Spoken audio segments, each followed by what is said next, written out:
Okay, så i dag skal vi forklare lidt om Pascals trekant, og vi har skrevet alle de binomiale koefficienter ned her.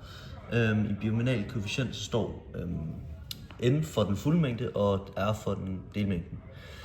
Og hvis vi skriver hernede i vores formel, vi bruger den her formel til at regne ud, hvad der skal stå i trekanten, så skriver vi i den første her 0,0.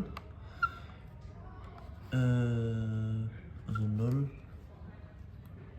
Og så fakultet her. 0 fakultet. 0 fakultet her.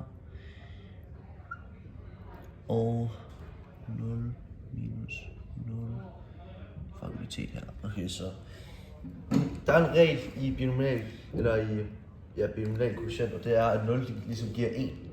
Så vi kan se, at 0 gange 0 giver ligesom 1 hernede.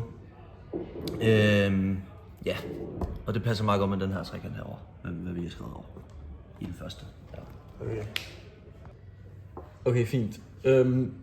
Det er alle de ydre her, vi har fundet ud af, giver altså 1, fordi at det er det samme som her, når det ganger med 0, så bliver det også 1 her. Fint, så vi kan så gå ned her til 2,1, som vi kan se her, og så også bare lige sætter den ind, hvor den så hedder 2,1, er lige med 2, og så 1, bindestreg, 2, med 1 koefficient her og koefficient der. Så ved vi ligesom, at det giver 2, hvilket også passer meget fint her.